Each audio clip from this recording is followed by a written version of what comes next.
मुकेश अंबानी अपने बच्चों की शादी में 1000 करोड़ रुपए खर्च कर रहे हैं। आप अपनी बेटी की शादी में 50 लाख भी नहीं कर सकते। ये बात चाय पीते पीते मोहल्ले के अनिल अंकल ने रमेश अंकल से बोल दी। अनिल अंकल को अब ये कौन बताए कि रिलायंस इंडस्ट्रीज का मार्केट कैप 20 लाख करोड़ का है। अंबानी की पर्सनल नेटवर्थ भी 12,000 करोड़ की है। उनके लिए शादी में जितना खर्चा हुआ है वो एक समंदर से एक बाल्टी पानी निकालने जैसा है। लेकिन अनिल अंकल की मंथली सैलरी 30,000 है। उनका घर, खेत, जेवर, गाड़ी सब बिक जाएगा 50 लाख की शादी करने में। लेकिन कड़वा सच ये है कि शायद उन्हें लोन भी लेना पड़े, तब भी वो लोन लेकर 50 लाख तो खर्च कर ही देंगे। वो 500,000 लोगों को इनवाइट करेंगे और बेटी को 1 लाख रुपए का लहंगा दिलवाएंगे। लड़का भी दहेज में गिरी सी गिरी हालत में बलीनो तो मांग ही लेगा। भारत में सेलेब वेडिंग देख देख के सबके एक्सपेक्टेशंस बढ़ गए। चांदनी चौक में सब्यसाची की फर्स्ट कॉपी वाले लहंगे भी 2-2.5 लाख में बिक रहे हैं। और भारत में शादी की इंडस्ट्री 5 लाख करोड़ का बिजनेस बन चुका है। अरे 15 लाख करोड़ में पूरे देश का बजट चल जाता है और यहाँ शादियों में लोग 5 लाख करोड़ खर्च कर दे रहे हैं। लेकिन सिर्फ कुछ डेकेड पहले चले तो एक शादी में जो गेस्ट लिस्ट बनती थी वो भी सरकार से अप्रूव होती थी। एक शादी में 25 गेस्ट से ज्यादा बुलाने पे पुलिस आ जाती थी। तो हम तब की गवर्नमेंट अप्रूव्ड शादियों से आज की बिग फैट इंडियन वेडिंग तक कैसे पहुंचे, आइए देखते। भारत में हर घंटे 27,000 विवाह होते हैं और हर साल 1 करोड़ लोग नए वैवाहिक जीवन की शुरुआत करते हैं। Each of these events results in massive wastage of food, of all kinds of other things. In tier 2, tier 3 cities you go, people only earn कि एक दिन बच्चों की शादी कराएंगे।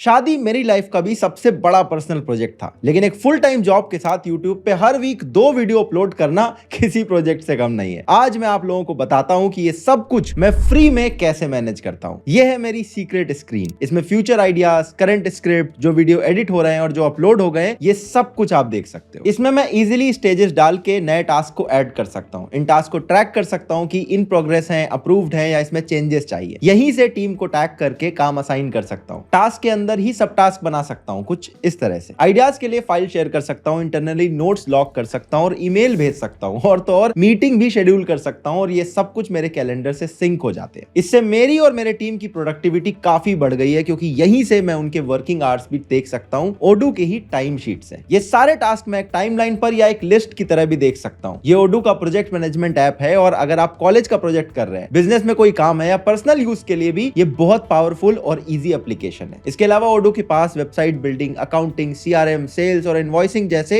हर काम के लिए ऐप है, जिससे आप अपने बिजनेस के सारे काम इजीली कर सकते हो। पहला ऐप लाइफ टाइम के लिए फ्री रहता है with unlimited hosting and support, और सारे ऐप्स चाहिए तो 580 रुपीज पर मंथ में इनका सब्सक्रिप्शन आता है। डिस्क्रिप्शन में ओडू की प्रोजेक्ट मैनेजमेंट ऐप का लिंक है, इनको आप चेकआउट जरूर करना। देखो 1950s 60s की शादियों में गेस्ट लिमिट वाले सरकारी रूल लगने से सालों पहले भारत में शादियां एक ग्रैंड फंक्शन होती थी। अगर एंशिएंट स्टोरी की बात करें तो रामायण और महाभारत के अंदर भी ग्रैंड स्वयंवर दिखाए जाते हैं, उनके बारे में बहुत कुछ लिखा है। उस समय पर शादियां एक पवित्र रिचुअल होती थी। किसी प्रिंसेस का स्वयंवर एक कई दिनों तक चलने वाले इवेंट होते थे, जिसे सिर्फ राज दरबार के लिए नहीं बल्कि पूरे नगर का फंक्शन माना जाता था, और दूर दूर के गांवों से लोग इसे देखने के लिए आते थे। फिर जैसे समय आगे बढ़ा और मिडिवल पीरियड आया, तो किंगडम्स के बीच में शादियां एक रिचुअल से आगे बढ़कर एक पॉलिटिकल टूल बन गई। पॉलीगमी यानी एक से ज्यादा शादी करने का कॉन्सेप्ट इस टाइम बड़ा कॉमन था। किंगडम्स आपस में दोस्ती को रिश्ते में बदलने के लिए अपने बच्चों की शादियां करवा देते थे, ताकि आगे चल के उन्हें एक दूसरे पर अटैक करने से पहले 2 बार सोचना पड़े। और ऐसी शादियां दोनों किंगडम्स के लिए एक शान की बात होती थी, तो खर्चा भी दिल खोल के लोग करते थे। हिस्टोरिकल रिकॉर्ड्स में देखो तो शाहजहां के बेटे दारा शिकोह की नादिरा बानू बेगम के साथ जो शादी हुई थी, उसकी बहुत सारी पेंटिंग में एक डिटेल्ड पिक्चर मिलती है। 17वीं सेंचुरी की शादी में उस टाइम पर 30 लाख का खर्चा हुआ था। ये वाली पेंटिंग इनकी बारात के टाइम की है। इसमें दारा शिकोह का भाई मोहम्मद शाह, औरंगजेब और मुराद बख्श बाकी लोगों के साथ दारा शिकोह को सजा के आगरा फोर्ट तक बारात निकाल रहे हैं। इस शादी के टाइम दारा शिकोह सिर्फ 18 साल का था। अब इस शादी की बात चली है तो हिस्टोरिकल ट्रिविया भी डिस्कस करके आगे बढ़ते हैं। इस शादी के 26 साल बाद जब शाहजहां बीमार हुए तो गद्दी खाली हो गई। औरंगजेब इस गद्दी पे बैठा। दारा शिकोह ने इसको चैलेंज किया, लेकिन वो औरंगजेब की आर्मी से जीत नहीं पाया। फिर एक गंदे से हाथी पर बिठाकर उसे दिल्ली लाया गया। औरंगजेब ने दारा शिकोह के बच्चों के सामने अपने सैनिकों से उसका सर कटवाया, और फिर वो कटा हुआ सर एक बॉक्स में बंद करके शाहजहां को भेजा, जिनको वो ऑलरेडी आगरा में कैद कर चुका था। औरंगजेब ने अपने सोल्जर्स को इंस्ट्रक्शन दिए कि ये बॉक्स शाहजहां को तब दिया जाए जब वो डिनर करने बैठे और कहा जाए कि मैंने उनके लिए डिनर भिजवाया। इस बात से बिल्कुल अनजान शाहजहां ने खुशी खुशी वो डब्बा खोला कि मेरा बेटा आज भी मेरी कितनी केयर करता है, और डब्बा खोलते ही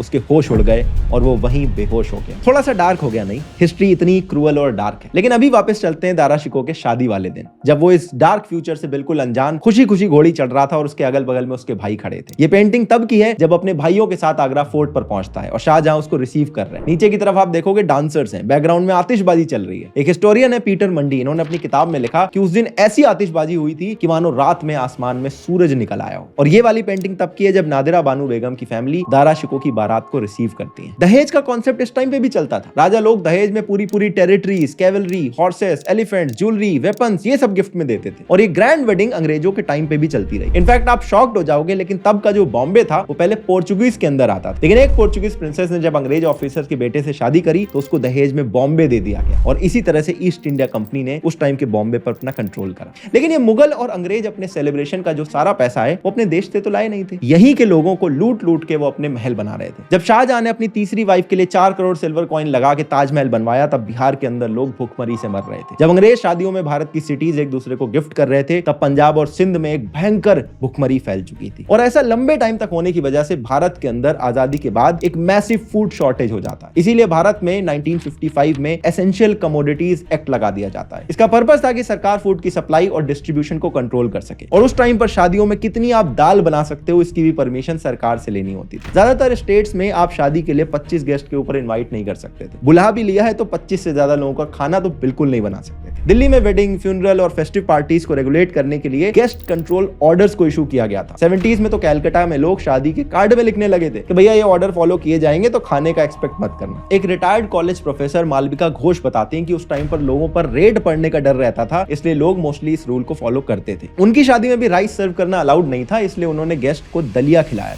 1978 में राजस्थान की एक शादी में रेड मार के पुलिस ने 80 किलो मालपुआ जब्त किया था और शादी में 200 गेस्ट को खाना खिलाने के जुर्म में इनके ऊपर फाइन लगा दिया। अब ये सोच के कितना डिस्टोपियन लगता है, लेकिन सिर्फ 50 साल पहले की रियलिटी है हमारे देश की। आजादी के तुरंत बाद हम अपना ज्यादातर अनाज इंपोर्ट करते थे, इसीलिए इसकी कमी थी और इसीलिए शायद जो ग्रीन रेवोल्यूशन है वो इतनी बड़ी चीज बन गई। अब ये बात अलग है कि इसी की वजह से आज हम अपने खाने में केमिकल का जहर खा रहे हैं। कहां हम शादियों में रोटी चावल पे रिस्ट्रिक्शन लगा रहे थे और आज हमारे यहाँ व्हीट और राइस एक्स्ट्रा पैदा हो रहा है कि एक्सपोर्ट करने के बाद भी बच जा रहा है और स्टोरेज फैसिलिटी कम होने की वजह से सड़ता रहता है। फार्म लॉज आने से ये स्टोरेज प्रॉब्लम सॉल्व हो सकती थी, लेकिन अब सरकार 1 लाख करोड़ खर्च करके इनकी फैसिलिटीज बनाने पे काम कर रही है। लेकिन ग्रीन रेवोल्यूशन के बाद जब प्रोडक्शन बढ़ने लगा तो सरकार ने धीरे धीरे गेस्ट लिमिट को बढ़ा के 50 से 100 तक कर दिया और फिर 90s आते आते इन पे सारे रेस्ट्रिक्शन को हटा दिया गया। लेकिन 90s के दौर में और भी काफी कुछ हुआ। भारत लिबरलाइज हुआ, भारत में एक एस्पिरेशनल क्लास पैदा हुई जो .com बबल और टेलीकॉम बूम की वजह से पैसे भी बढ़िया कमा रही थी। इसी डेकेड में आप नोटिस करोगे बॉलीवुड की मूवीज का भी टोन चेंज हो गया। पहले जहां रोटी कपड़ा मकान, 2 बीघा जमीन, मदर इंडिया जैसी मूवीज में भुखमरी और गरीबी दिखती थी, इसकी जगह बॉलीवुड शादियां और सेलिब्रेशन दिखाने वाली मूवीज ने ले ली थी। 1994 में लिबरलाइजेशन के बस 3 साल बाद एक ऐसी मूवी रिलीज होती है जो आते ही कल्ट क्लासिक बन जाती है। ये पूरी फिल्म एक शादी के अराउंड रिवॉल्व करती है। इसमें टोटल 15 गाने हैं। इससे पहले की फिल्म में प्री वेडिंग इवेंट जैसे एंगेजमेंट, मेहंदी, संगीत, इसको इतना प्रोमिनेंटली कभी नहीं दिखाया जाता। शादी के रिचुअल जैसे जूते चुराने की रस्म, लड़के लड़की वालों में नोक झोंक, ये सारी चीजें एक main stream big budget Bollywood movie के लिए एक नई बात थी और इंडियन ऑडियंसेस के लिए भी। और इसीलिए इस फिल्म को लोगों ने इतना पसंद करा कि 90s के डेकेड की ये हाईएस्ट ग्रॉसिंग फिल्म बनती है और बॉलीवुड की हिस्ट्री की ऐसी पहली मूवी बनती है जो 200 करोड़ का बिजनेस करती है। इस फिल्म का इतना रेज था कि चांदनी चौक में माधुरी जैसी पर्पल साड़ी की डिमांड बढ़ने लगी। बैकलेस ब्लाउज और फुल स्लीव्स भी ट्रेंड में आ गए थे और लोग अपने कुत्ते का नाम भी टफी रखने लगे थे। फिर इसी टेम्पलेट को करण जौहर ने बार बार यूज करा, DDLJ बनाई, K3G बनाई और फिर अर्ली 2000s आते आते बिग फैट इंडियन वेडिंग्स एक नॉर्म नहीं बल्कि एक ड्रीम बन चुकी थी। अब हर साल शादी के सीजन में वही फैशन ट्रेंड होता था जो उस साल की हिट मूवीज में हीरो और हीरोइन ने पहना था। मेहंदी, संगीत और एंगेजमेंट पहले हर एक स्टेट की रस्मों में नहीं होते थे, लेकिन इन मूवीज को देख देख कर पूरे देश की शादियों में ये फुल फ्लेजेड फंक्शंस बन चुके थे और आज भी चलते जा रहे हैं। लड़के लड़की वाले कोरियोग्राफ डांस परफॉर्मेंस देने लगे और इन सब चीजों की वजह से दूल्हा दुल्हन को फील होने लगा कि वो भी एक बॉलीवुड मूवी का पार्ट है। शादी की वीडियो में बॉलीवुड सॉन्ग्स यूज होने लगे। मतलब बॉलीवुड फिल्म इंडियन वेडिंग्स के लिए एक बहुत बड़ी ट्रेंड सेटर बन चुकी थी। फिल्मों ने हमारी आदतें थोड़ी बिगाड़ दी हैं, तो मेरी तो उम्मीद है कि मैं यशराज स्टाइल में शादी करूं। अरे वाह। शादी बेसिकली राजस्थान के वो बिग पैलेसेस में होनी चाहिए। हाँ। और रिसेप्शन बीच हाउस पे कहीं विद ऑल गाउन्स एंड मतलब समुद्र के किनारे हाँ। रिसेप्शन हो। What do you want to wear on that day? शादी के दिन की रिसेप्शन। शादी के दिन पहले शादी के दिन का ड्रेस बताइए, फिर रिसेप्शन का बताइए। Some nice, very designer sari. On शादी के दिन? On शादी के दिन। एंड रिसेप्शन के दिन? White gown. वाह क्या बात है। फिर वेडिंग्स को और ज्यादा फिल्म लाइक बनाने के लिए अमीर लोग अपनी शादियों में बॉलीवुड सेलेब्स को इनवाइट करने लगे, जो उनकी शादी में परफॉर्म करते थे और फैमिली फ्रेंड की तरह वेडिंग को अटेंड करते थे। देखते ही देखते हमारे यहाँ वेडिंग्स एस्पिरेशनल और एक तरह का स्टेटस सिंबल बनती चली गई। लोग आपस में कंपीट करने लगे कि किसने ज्यादा खर्चा किया है, किसका फंक्शन कितना बड़ा है। बॉलीवुड का ये इम्पैक्ट शादियों पर आज भी चल रहा है अलग अलग तरीके से। हर सेलेब अपनी शादी को सोशल मीडिया पे शेयर कर रहा है और अब शादी पहले की तरह रिचुअल से हटकर पूरी तरह का इवेंट बन चुकी है। लोग स्टेज देखते हैं, खाना देखते हैं, कॉकटेल पे फोकस करते हैं, लेकिन एक्चुअल पूजा तक सिर्फ घर वाले रहते हैं, मैक्सिमम गेस्ट चले गए होते हैं। इसके अलावा इन मॉडर्न शादियों ने शादी का फैशन भी थोड़ा फीका कर दिया। अब सबकी शादियों में दूल्हा दुल्हन पीच और बेज कलर में दिखने लगे। ऐसा लगता है दुनिया में दूल्हा दुल्हन के बस एक ही जोड़े कपड़े बने और वही कपड़े अलग अलग सेलेब्स पहन के अपनी शादियां कर रहे हैं। और ये लोग वेडिंग वीडियोस में भी बिल्कुल एक ही तरह से एक्टिंग करते हैं, बिल्कुल सेम स्टाइल में वीडियो शूट कराते हैं। और सोशल मीडिया ने pre wedding photoshoot, destination wedding, themed wedding, ये सारे जो ट्रेंड है इनको भी बहुत पॉपुलर कर दिया है। इसकी वजह से लोग शादी पर और भी ज्यादा पैसा खर्च कर रहे हैं। लेकिन शादियों पर जो बॉलीवुड और सोशल मीडिया का इम्पैक्ट है, इसका एक डार्क साइड भी है जिसपे बहुत कम डिस्कशन होता है। एक सोसाइटी का वो सेक्शन भी है जो इतनी ग्रैंड और ग्लैमरस शादी अफोर्ड नहीं कर सकता। अब उनके ऊपर भी पैसा खर्च करने का प्रेशर आ गया और फिर ससुराल वालों की डिमांड पूरी करने के लिए लोग शादियों में लोन तक लेने लगे। दहेज पेपर पे तो बैन है, लेकिन वर्ल्ड बैंक की रिपोर्ट बताती है कि 1960 से 2008 के बीच में 95% शादियों में दहेज दिया गया है। The 80% of the bank loan. 80% गरीब लोगों ने जो बैंक लोन लिया है वो लिया है सिर्फ अपनी बेटियों की शादी के लिए। वैसे इसके लिए डेटा देखने की जरूरत नहीं है, अपने आसपास की शादियों में देख लो, पता चल जाएगा कि ये कितना खुलेआम चलता है। हमारा ही है ना? हाँ आपका है। हाँ, ये भी आपका है। डालिए डालिए, हाँ लूट लीजिए डाल दो।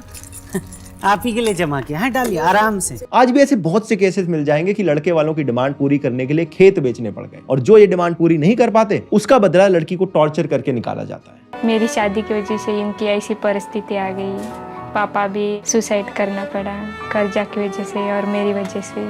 बहुत दुख लगता है।